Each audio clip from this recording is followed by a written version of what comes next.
오늘은 그 공간의 그 차원에 대해서 말씀 올리겠습니다.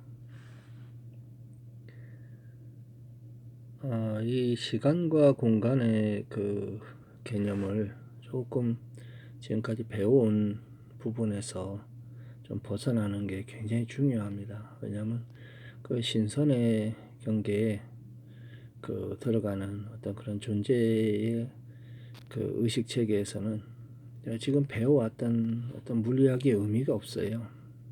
그리고 그 현재 배웠던 그 살아오면서 배우고 익혔던 학교에서요, 또는 그 현대 어떤 그런 그 과학이라고 하는 영역에서 배워온 것이 오히려 장애가 됩니다. 그것 때문에 무의식적인 벽이 생겨요. 무의식적으로다가 한계점이 생겨나 있기 때문에 그 의식의 층차에서도 그렇게 발현이 되어져야 되는데, 예를 들어서 인간은 노화가 없습니다. 제가 이렇게 얘기했는데, 사람은 그 이전에 다 죽었고, 또 그 사람의 수명이 7, 80으로 벌써 고정화되어 있고, 그런 인식이 팽배된 상태에서 이런 얘기를 하면 아주 상근기 또는 그 마음에 굉장한 긍정적 마인드를 가진 분들은 네, 좋아요, 맞아요, 막 이렇게 하고 박수를 칠 수 있을지 모르지만, 무의식 경계에서는 그래도 사람은 죽지, 이런 영역이 있어요. 누가 뭐 100살, 200살을 그렇게 살아 하고, 반신반의하면 좀 나은데 반신반의가 아니라 부정관이 생겨버려요. 그러면 사실 신통을 쓸 때는 그게 장애가 됩니다. 마음을 일으킬 때 의식 경계가 실제로 그것이 느껴지고 마음에서도 그렇게 마음을 표현을 해도 걸림이 없어야 돼요. 우리 말하는 어떤 일을 할 때 양심에 나 이거 양심에 좀 걸리는데, 이런 것처럼 어떤 무의식 경계에서 맞아, 나는 이 물속을 지나서 저 건너편까지 건너가는데 난 무리를 그냥 건너갈 수 있어, 이런 그 마음이 그렇게 아주 강력히 갖는다 해도 주변의 공간에 파동을 미치고 그 파동이 물질을 변화시켜서 본인이 그 신통을 쓸 수 있는 경계들만큼 그렇게 강력한 의지를 일으켜도 무의식의 경계에서 그래도 무리인데 하고 공포감을 느낀 순간 빠져요. 신통이 어렵습니다. 나오기가. 한계점을 다 갖게 만들어요. 그래서 처음에 신선의 선계에 입문하는 과정에서, 원래 배우는 과정에서 멸하는 건데, 저번에 시간이 없다라고 얘기한 부분하고, 이번엔 공간의 이야기예요. 뭐냐면 공간의 휘어짐, 또 공간의 변화되는 것, 공간을 인식하는 방법의 그 차원의 그 경계가 아주 명확하기 때문에 그런 부분에 대해서 지금까지 배운 부분을 조금 다르게 그 변화시킬 필요가 있습니다. 예를 들어서 그 무의식의 경계에서도 나이가 60, 70 이렇게 진행을 하면서 본인이 3, 40대의 어떤 영역에 그 마음을 갖고 있는 사람이 있는가 하면 3, 40대라도 한 6, 70의 마음을 갖는 방향이 그런 경우가 있어요. 6, 70에서 정말로 한 20대 일부러 순진한 척하는 게 아니고 실제로 그런 맑음과 그런 영역에 있으면 뇌에서 예비 호르몬이 계속 생성이 되어지고, 실제로 몸의 체계에서는 그 젊었을 때 그 세포 분열이나 이런 면역 체계가 그대로 따라 쉽게 몸도 착각하는 거죠. 뭐냐면 시간의 흐름을 잊은 사람이 그렇게 그 강력한 마음을 일으키면 뇌도 그렇고 그 몸도 그렇고 그 방향으로 가요. 근데 우리가 주변에 늙고 병들고 하는 걸 계속 보고 그 주변 사람들과 같이 이렇게 맞추는, 자기도 모르게 그런 부분이 있어요. 그래서 50대 60대 넘어가면서 젊은 사람하고 왠지 잘 안 맞는 거 같고, 나이 든 사람하고 더 잘 맞으면 본인은 노화의 영역으로 갖고 있는 거예요. 마음의 방향이 그 문화의 방향도 그렇고. 그래서 많이 보고 경험하고 여러 가지를 안다는 것은 그 어떤 영역에선 그게 고정화되면 하나의 경계가 생깁니다. 일단 차원을 이해할 때 지금 말씀드릴 때 이거를 영상으로 이렇게 그려볼 수 있는 사람은 아주 상근기예요. 1차원의 이야기에서 예를 들어서 그 누에고치처럼 작은 애벌레가 기어가요. 똑바로 일직선상에 양쪽 벽을 막아서 일직선상으로만 걸어가게 기어가게 합니다. 그 면으로 선으로. 그러면은 그렇게 기어가는 그게 1차원 영역이에요. 거기는 공간에 그 인식하는 게 하나의 선의 공간만 있고 그 다음에 거기에 시간이라는 게 존재해요. 선과 시간. 그리고 2차원이면 그 선에서부터 좌우 옆면으로 면이 생겨나요. 그러니까 좌우로 갔다가 다시 선으로 들어왔다가 뭐 이렇게 할 수가 있어요. 그 지그작으로 뭐 마음대로 움직일 수 있는 그러한 그 면을 타더라도 그 좀 다르죠. 면이 생겨났으니까. 근데 1차원의 그 같이 기어가던 그 애벌레 2마리 중에 하나가 2차원을 인식하고 옆으로 이동을 했다가 저 앞에서 다시 그 선 위로 이렇게 교차해서 갈 때는 여기 1차원으로 가던 그 애벌레한테는 애벌레가 갑자기 사라진 거예요. 그 공간에서. 그리고 저 앞에 갔는데 교차하는 면에서 옆면에서 이렇게 들어오면 애벌레가 갑자기 나타난 거예요. 그리고 다시 면으로 빠져나간 애벌레가 또 사라졌다 합니다. 1차원의 애벌레는 2차원의 애벌레를 보고 그렇게 이야기하죠. 사라졌네 이렇게. 그게 면이에요. 2차원의 면에서.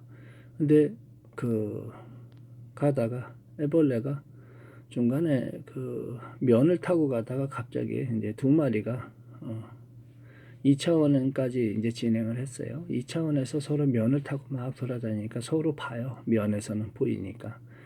근데 그 하나의 애벌레가 이렇게 기다가 섰어요. 딱 서버렸어요. 공간을 인식하고 애벌레가 섰어요.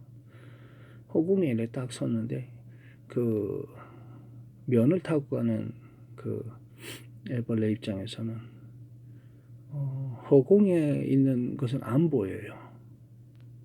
공간에 있는 건 안 보여요. 그냥 그 맞닿아 있는 그 발만 보이는 거죠. 쉽게 뭐 꼬리라 하든 발이든 어쨌든 그 꼬리만 보이는 거죠.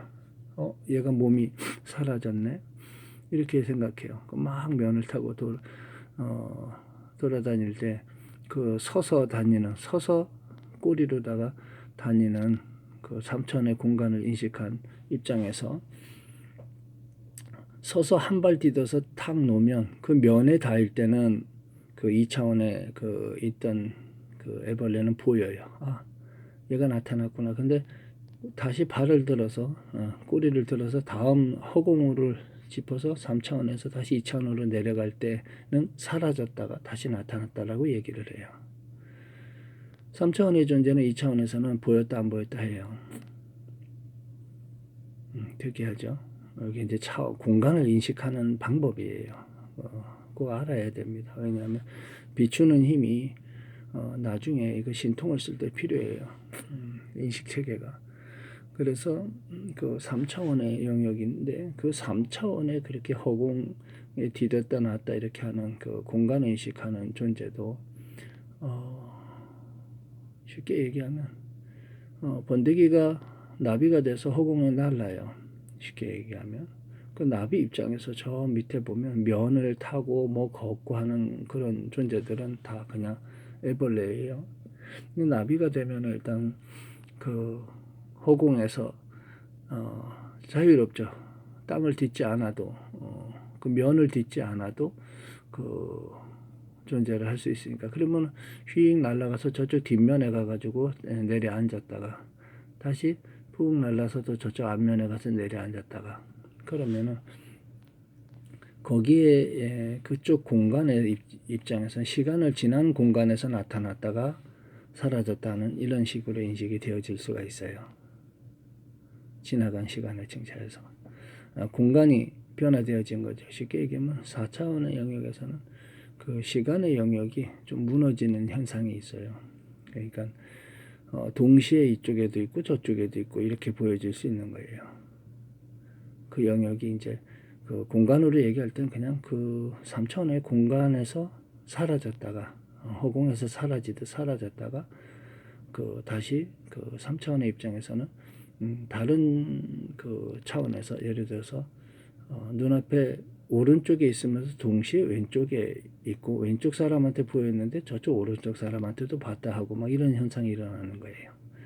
그게 이제 그 공간에서 그 4차원의 영역에서 시간이 무너지면 그런 부분들이 있어요. 실제로 무너진 건 아니고요. 동시에 그것이 연결되어 있는 공간이에요. 이쪽 저쪽 동시에 연결되어 있는 곳에서 동시에 나타난 것처럼 보여지는 건데 그 안에 이제 그렇게 인식하는 체계에서는 사라졌다 나타났다. 뭐 여기까지는 다 뇌로 다 인식해요.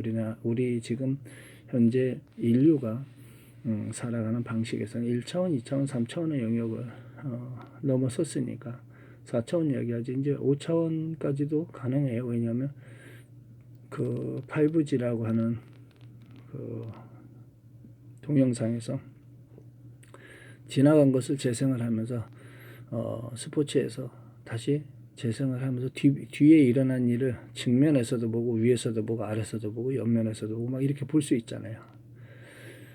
그렇게 지나간 것을 다시 반주해서 되돌려서 볼 수 있는 거 이런 것이 이제 4차원으로 보시면 돼요.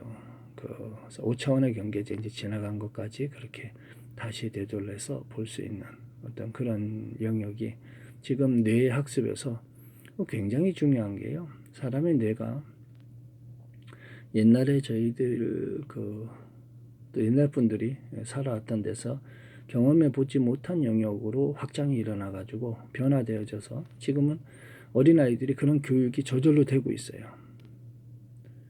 이건 뇌가 굉장히 빠르게 변하고 게임 이런 현대 그 핸드폰을 다루고 이러면서 뇌가 벌써 5차원의 영역에 진입을 하고 있어요.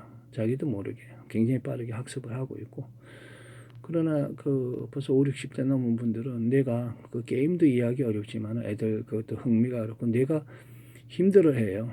스트레스를 받아요. 그런 복잡한 것을 보고 이렇게 하면. 근데 그런 걸 좋아한다면 뇌는 굉장히 젊어지는 거예요. 우리 윗세대 7, 80대이신 분들은 또 이 머리 아프다래요. 눈도 아프고. 그러니까 7, 80대이신 분들은 지금 치매 예방이라 해서 저 경로당에서 뭐 고스톱을 치면서 치매 예방한다. 그 평면적 이야기를 한다면 아마 지금 이제 5, 60대는 뭐 게임을 하면서 스포츠를 하면서 이렇게 또 치매 예방을 한다 할 것이고 아마 지금 이제 현대과학에서 조금 한 40대, 3, 40대 사람들이 또 노화가 됐을 때는 게임이나 이런 그 영상에서 그런 프로그램을 보면서 아마 그 치매 예방인 이런 얘기를 할 거예요. 어쨌든 뇌라고 하는 영역은 자꾸자꾸 확장이 일어나야 되는데 그 물질과 시간과 공간에 갇혀 있으면 그 신통이나 다른 영역을 이해하기가 정말 어려워집니다. 의식의 체계가 그래요. 그래서 그 공간이라고 하는 영역이 그게 이제 4차원, 5차원인데 되게 심플하게 이야기하면 4차원에까지는 우리가 인식을 해요. 지금까지 살아왔으니까. 그런 그 시간과 공간과 면 이런 여러 가지 경계가 다시 1차원의 그 면처럼 하나의 시간의 흐름을 타고서 진행을 하는 거예요. 그게 5차원이고요. 그게 면을 타고 그렇게 4차원의 영역이 면을 타고 움직이면 그게 6차원이고요. 그게 다시 공간에 같이 맞물리면 7차원이고요. 양쪽에 4차원, 4차원 두 개가 4차원 하나가 4차원의 영역으로 이동을 해요. 그럼 8차원이에요. 보통 7차원, 8차원까지는 뇌가 이렇게 추측을 하지만 8차원 넘었으면 뇌가 생각이 안 들어요. 원래 11차원까지 그렇게 존재를 해요. 위로. 그러면 그거 이제 우주 공간에 대입을 하면 우주 공간이 휘는 거예요. 그 저쪽 공간에서 팍 하고 이쪽 공간에 올 수 있고 이쪽 공간에서 팍 하고 저쪽 공간에 갈 수 있어요. 은하를 이동할 수 있는 그런 그것이 차원의 그 경계를 넘어선 존재들은 그렇게 이동할 수가 있어요. 이제 이제 어떻게 보면 전혀 필요 없는 이야기를 지금 자꾸 하고 있는데,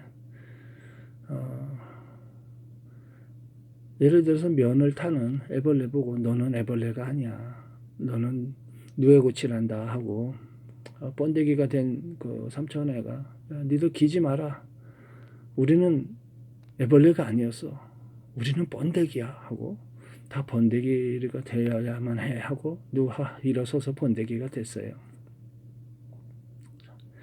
그럴 때 그 번데기는 벌써 혁명가고 먼저 성각자고 앞에 가신 분이고 뭐 막 그래요. 근데 그리고 나는데 나비가 됐어요. 나비가 돼서 허공에 날아다니면서 보니까 우린 나비였어요. 니들 번데기가 아니야, 우리는 나비야. 그러나 나비는 언어가 틀려요. 저 밑에 애벌레한테 말이 안 통해요. 말이 안 통해. 전달해 줄 방법이 참 그 많은 이야기를 해도 너는 번데기고 너는 나비야 하는데, 번데기까지는 눈에 보이면은 그까지는 가지만 그다음 나비라면 이해가 안 돼요. 애벌레에서는 그런 것처럼 차원의 어떤 존재들이 서로 그런 부분이 있어요. 그래서 나비가 된 이후에는 그 과정에 애벌레였거나 번데기였거나 이런 모든 과정이 하나의 그 나비가 되기 위한 과정이었다라고 인식을 해요. 그러나 애벌레로 딱 알에서 애벌레가 됐을 때만 해도 와 대단해, 많이 발전하는 것 같죠. 그리고 애벌레에서 번데기가 우와 신기하네, 이 정도 대단해, 역시 우리는 대단한 애벌레였어 하고 이야기할 수 있어요. 그럼 나비 존재 모르는 거예요. 뭐 나비가 된 이후에는 그 모든 것들이 하나의 그 과정에 들었다는 거 아는데, 그때는 저 밑에 전해줄 방법이 없는 거예요. 네, 왜냐하면 인식의 체계가 그거를 차원이 다음 차원까지는 그래도 괜찮은데 벌써 2차원만 넘어가면 뇌가 인식을 못해요. 뇌가 이해를 못하는 영역이 생겨요. 왜냐하면 경험하고 이렇게 해보지 않으면 어려워요. 그래서 수련을 하면서 여러 경계의 그런 또 신비한 것들이 몽중에 또는 현실에서 그 시간과 공간을 넘나드는 일들을 많이 경험을 하면 그 경험에 의해서 뇌가 확장이 일어나요. 이렇게 될 수도 있구나.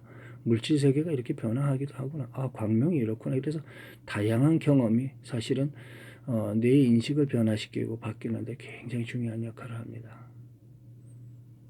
제가 오늘 이렇게 많은 이야기를 했는데 그게 상위 1%는 좀 추론해서 알 수 있지만 그렇지 않은 분들한테는 정말 쓸데없는 얘기를 제가 하고 있는 거예요. 어쨌든 이렇게 차원의 경계가 여러 차원이 존재하고 있고, 그 차원의 경계는 이 공간에서 시간과 어떤 공간의 층차를 벗어나는 그 경계에서 드러난다는 것, 그리고 뇌의 인식에서 그 모든 차원이 그럴 수 있다, 그럴 수 있어, 이런 정도만 이해해도 굉장히 도움이 됩니다. 그러나 절대 그럴 수 없어, 아니돼 이러면은 뇌가 그렇게 고정화돼 버리면 애벌레에서 절대 번데기 못 되고요, 번데기에서 절대 나비 못 됩니다. 그 모든 것은 한 생각을 뒤바꾸는 것이 굉장히 중요한 어떤 시작점이 됩니다. 오늘 그 차원을 이해하는 영역은 여기까지 말씀을 드릴게요. 더 얘기하면 점점 그냥 쓸데없는 그런 피곤한 이야기로 인식되어질 수가 있어요. 어쨌든 인연 있는 분들은 눈을 떠서 지금 현실 경계에 있더라도 그 현실과 이상의 그런 층차가 한 차원 이렇게 한 발 나아가면 굉장히 심플해요. 그 나아가는 방법만 조금 체득한다면 현실의 운명처럼 그게 뭐 부가 됐든 또 건강이 됐든 아니면 명예가 됐든 그 무엇도 본인이 그 인연을 지은 인연에 의한 인과라는 걸 명확히 알고 한 발 더 나아가면 모든 걸 성취하실 수가 있습니다. 하지 않고 애벌레로 계속 기면서 나비의 꿈을 갖고 있는다는 건 참 넌센스예요. 그래서 먼저 한 생각 뒤바꾸는 그런 인연이 지금 이 메시지를 듣는 모든 그 분들에게 일어나기를 축원해 드립니다. 이렇게 말하는 저는 태공입니다.